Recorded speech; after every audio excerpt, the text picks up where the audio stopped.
একটু কথা বলি, কথা না বলে একটু কথা শোনো। আমরা তোমাদের কাছ থেকে একটা আবেদন রেখে দিয়েছি যে তোমাদের চাকরি যেটা এক দফা, ওই একটাই দফা রাখছি। তোমরা আবেদন করছিলে একটা দফার সাথে আরো অনেক অনেক দফা ছিল, ঠিক আছে? আসলে বিষয় যেটা সেটা হচ্ছে একটা দফা ওইটা যদি পূরণ হয় তাহলে রেশন থেকে শুরু করে অন্যান্য যে সুযোগ সুবিধা আছে সেগুলো তো অটো পূরণ হবে। তো আমরা একটা দফাকে মানে সবাই মিলেই আর কি কাজ করছি আমরা। তো আমরা এটা 3 কার্য দিবসের ভিতরে আমরা এটা স্বরাষ্ট্র মন্ত্রণালয়ে পাঠাবো এবং তোমাদের প্রতিনিধি আগামীকালকে থেকে আমাদের সাথে হেডকোয়ার্টারে থাকবে। আমরা যে এটা অনেক পেপারস রেডি করতে হবে, এরপরে আমরা যে কাজ করব এটার জন্য অনেক প্রস্তুতির বিষয় আছে। তোমাদের প্রতিনিধিরা এত বেশি সন্তুষ্ট ছিল যে তারা এক পর্যায়ে বলতেছিল যে স্যার আমাদের থাকা লাগবে না। তা আমি বলছি যে না ভাই, তোমাদের মিনিমাম 5 জন থাকতে হবে, মিনিমাম, ঠিক আছে? তো তোমাদের থাকতে হবে। তো তোমরা থাকলে কি হবে, তোমরা জিনিসটা ক্লিয়ারলি চোখের সামনে দেখতে পারবা, ঠিক আছে? আমরা বেশি কথা বলবো না, রাত অনেক হয়ে গেছে।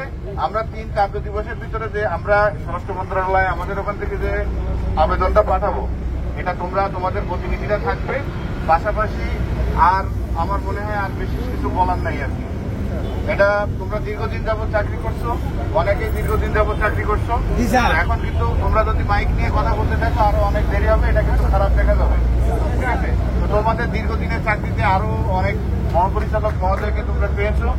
বর্তমান মহাপরিচালক মহোদয় এই যে উদ্যোগটা নিচ্ছে, আশা করি তোমরা তার প্রতিও কৃতজ্ঞ থাকবা এবং আমাদের সকলকে সহযোগিতা করবা। ধন্যবাদ।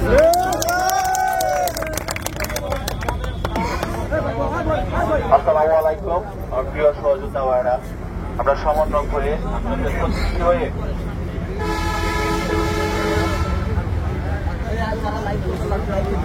সরাসরি লাইভে চলে যাও।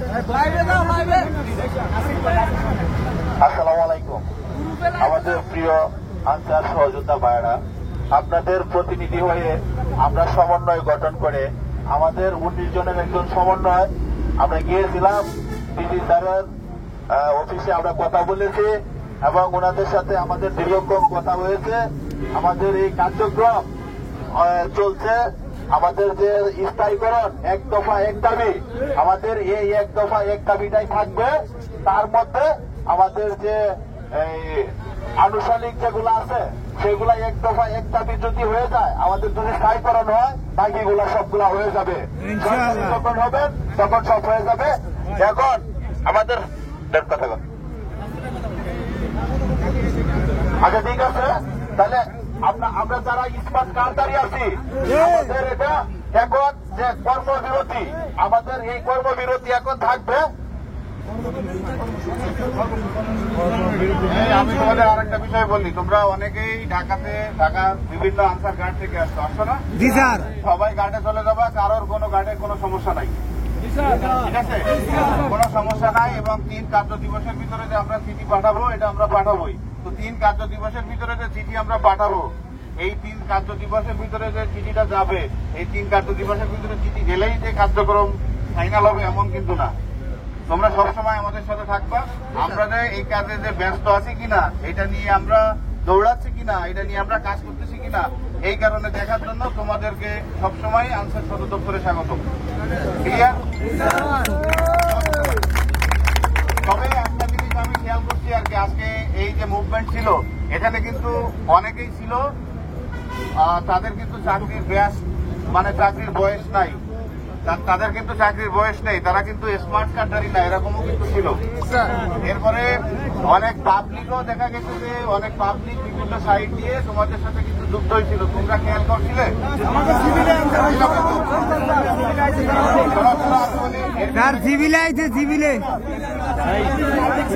আচ্ছা আমি বলি, পোশাকে বাইরের কোন লোক পোশাকে কিন্তু এমনও ছিল যার চাকরির বয়স আর নাই, ছিল না? স্যার না না, সবাই স্মার্ট কার্ডধারী স্যার, সবাই স্মার্ট। তোমাদের আন্দোলন বা তোমাদের চাহিদা যেটা, এটা মানে যাতে অন্যদিকে না যায়, শুধুমাত্র তোমাদের যে চাহিদা, তোমাদের যে দাবি, এটার ভিতরেই যেন সীমাবদ্ধ থাকে।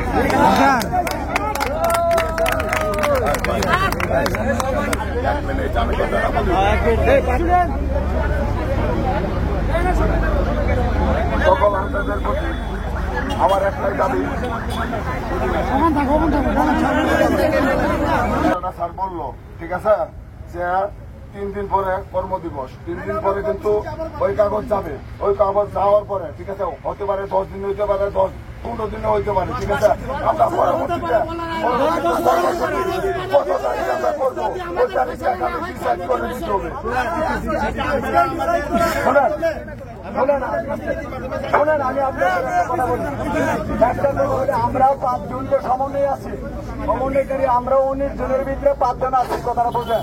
3 দিন আমাদের কাছ থেকে টাইম নিছে, 10 দিনও লাগতে পারে, কথাটা বুঝছেন। সময় সাপেক্ষে লাগতে পারে, আমরা 3 তারিখের পরে অনেক বিশিষ্ট 3 দিন পরে 5 দিনের যে সিদ্ধান্ত আসবে, এই সিদ্ধান্তে 3 দিনের পরে যে তারিখ আসবে ওই তারিখে আমরা ঘোষণা দিয়ে দিব সমগ্র বাংলা মহাসমাজের।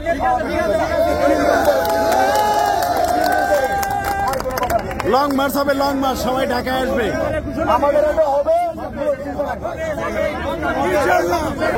আমাদের সামনে এই মিডিয়ার সাথে কথা কইছে, আমাদের সামনে কইছে যে আপনার এটা পজিটিভলি তুলে ধরেন, আমরা আপনি পজিটিভলি তুলে ধরেন যাতে আমার ছেলেমেয়েরা দাবি আদায় করতে পারে। আমাদের সামনের কথা, তাইলে এই 3 দিন আমরা কোনো কর্মসূচি নাই এবং ডিবি স্যার আন্তরিক আমাদের প্রতি ডিবি স্যার আন্তরিক বাড়িটা চাইতেছে, এটা সবাই গ্রুপে সরাই দিবেন। ডিবি স্যার চাইতেছে এটা ডিবি স্যারও আমাদের সাথে এটা সত্যি দাবি, ঠিক আছে। সবাই 1 প্যাকেট করে খাবার, 1টা করে পানি নেবেন, সবার জন্য উপহার ডিবি স্যারের।